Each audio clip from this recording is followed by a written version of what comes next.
Врачи вам про это никогда не расскажут, и понятно почему. Ведь это супер быстрый и действенный рецепт от кашля. От любого, от мокрого, от сухого, от самого застарелого. Сохраните, если вам не безразлично ваше здоровье, и я сейчас все покажу. Для этого нам понадобится 3 лавровых листочка. Вот так вот берем. Кидаем вот в такое количество кипящей воды, просто ломаем вот так вот на кусочки. После этого берем вот такой вот корешок имбиря, я его уже помыл, просто нарезаем колечки вот так. Вот такие крупненькие колечки нарезаем имбирь, закладываем.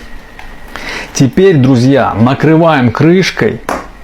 И на среднем огне, у меня на 5 электроплита, варим ровно 5 минут. После этого закрываем, выключаем огонь и держим под крышкой еще 10 минут, друзья.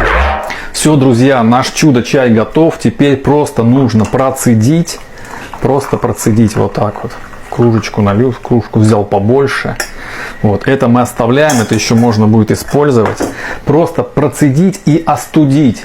Он не должен полностью остыть, он должен быть теплым, но не супер горячим. После того, как он приостыл немножко, добавляем ложку, чайную ложку меда, самого обыкновенного, и немного сока лимона, друзья. Все, суперское средство. Супер быстрое, супер эффективное, от любого кашля готово. 2-3 раза принимайте, и любой кашель, вообще любой природы отступит.